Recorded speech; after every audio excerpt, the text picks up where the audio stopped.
తెలుగువారి number 1 choice Telugu matrimony.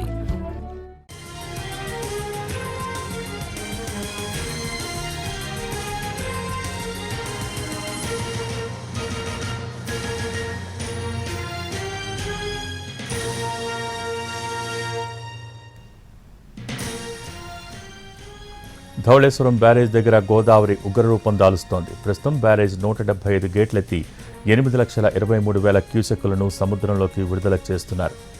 వరద 10 లక్షల క్యూసెక్కులు దాటితే మొదటి ప్రమాద హెచ్చరికను జారీ చేస్తారు. రాజమండ్రి దగ్గర గోదావరి లంకల్లో నివసించే వారిని ముందు జాగ్రత్తగా సురక్షిత ప్రాంతాలకు తరలిస్తున్నారు.